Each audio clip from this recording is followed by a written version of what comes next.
Okay, there we go. BRose knows the return. The return. So we're going to call it season 3 of BRose knows, if that makes sense. Because season 1 was that stretch in like March, April, May, where I did like 8 episodes, or I did a few episodes, and it just wasn't consistent at all.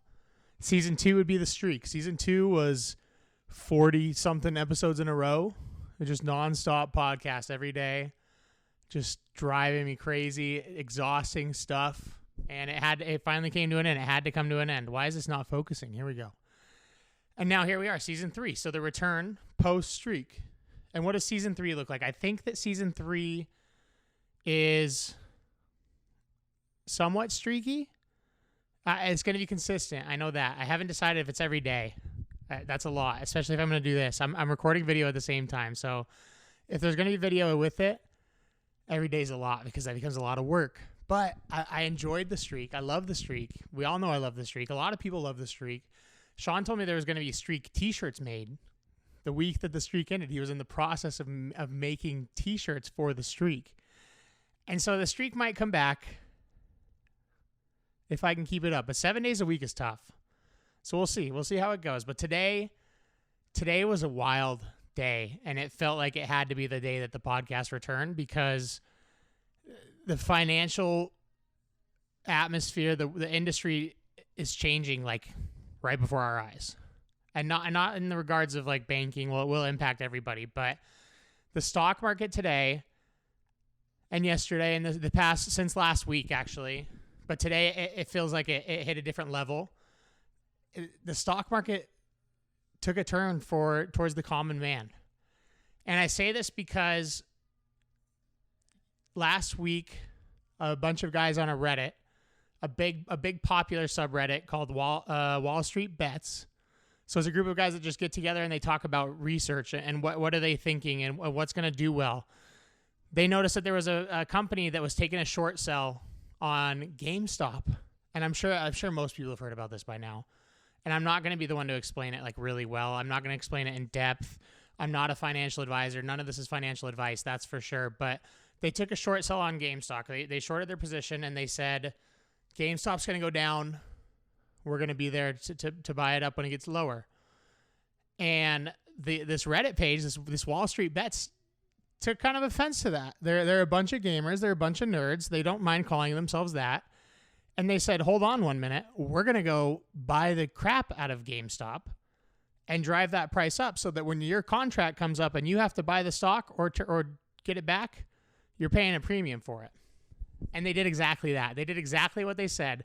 And last Friday, GameStop jumped. GameStop went up to it went from $5 a share, sub $5 a share, to $70-something a share. And everyone's like, wait a minute, what's happening here? This is crazy. The SEC halted trading on GameStop last Friday because they're like, this isn't right. Something's going on that we don't understand. We have to figure it out before we let this proceed.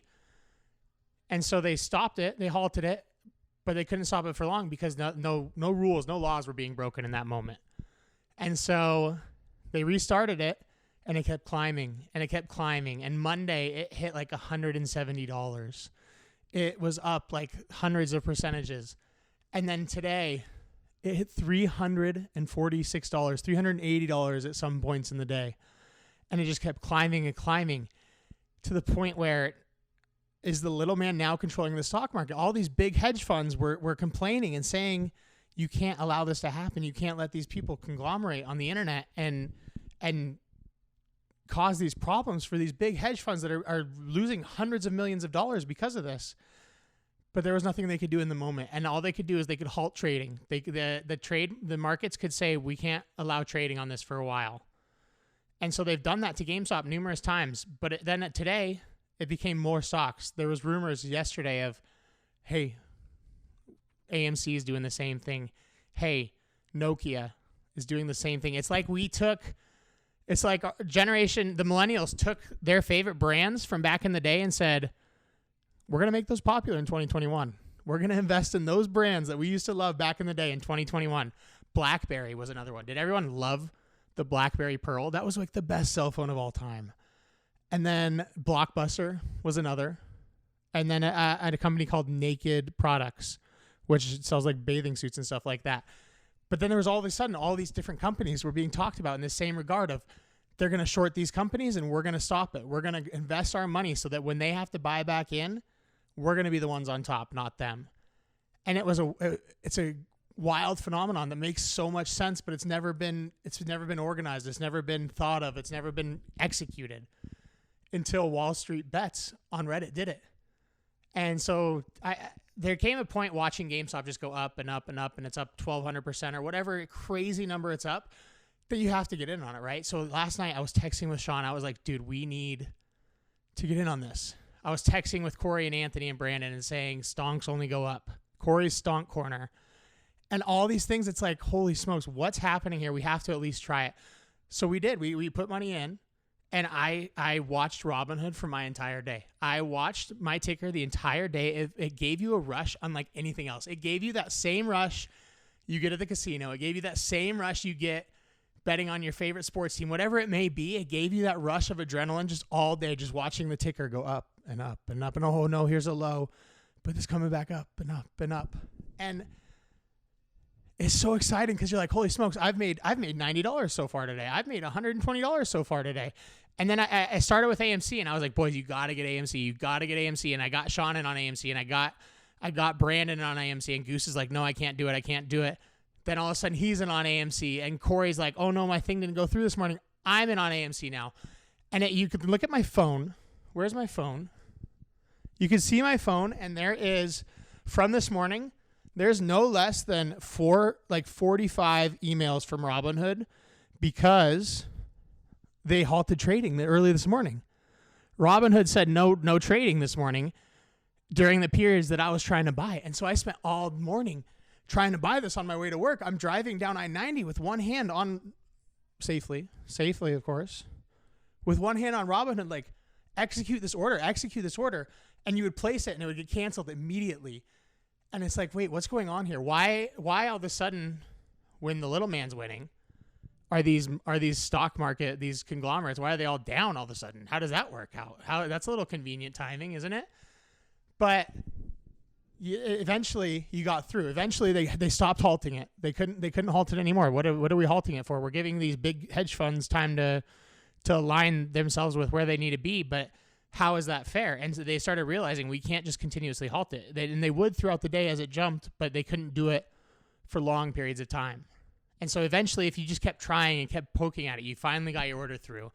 I finally got mine through. Sean finally got his through, and we were in. And so you just sat there all day long just watching the ticker, just Robinhood.com, Robinhood on your phone. My phone battery, I don't know how it made it as long as it did. I should invest in whatever that is. But it just was like, it was exhilarating. Like, I couldn't get enough of it. And I was like, I need to put more money in the stock market. When do I get paid next? The whole check needs to go into this. And it's like a blast. And I loved it. And I had done stocks. I had a bunch of stock in Dover Motorsports. So the Monster Mile, Dover Speedway, and Nashville Speedway were the two racetracks that I claimed ownership of because I had like 200 shares of their stock. But today I had to get rid of it. I had to get rid of it so that I could buy more. AMC, and I'm like, AMC theaters. This is the way to go. I wish I had A-list premiere still. You know, I wish I was at a movie theater right now enjoying this as my stock just continues to rise. But then the end of the day hits. The market closes 2 p.m. or no 1 p.m. Right? Yeah, 1 p.m. here. Market closes and it's like, instantly it just starts tanking down and down and down. It's like, oh no, did we miss it? Is the pipe dream over? Is this not working actually? And we all missed out just now. But then you go to the internet and then people are like, no, these are the hedge funds selling their stocks against each other to make it look like the stocks are going down, to make it look like that everyone's selling when they're not, just to scare the consumer. And it's like, well, is that true? That's interesting. There's no way that's true, right? Like, they can't just do that. But then they did something else we thought they couldn't do. They shut down Wall Street Bets. They shut down the Wall Street Discord. There was a Discord server where it was just screaming. It sounded like the actual stock exchange floor. It was just people buy, sell, buy this, buy that. And it was nonstop. And they shut it down today. And Discord claimed, hey, we shut this down for reasons of like racial slurs and saying inappropriate things, not because of anything financial, but that can't be true, right? That they would have shut this down a long time ago if it was for that.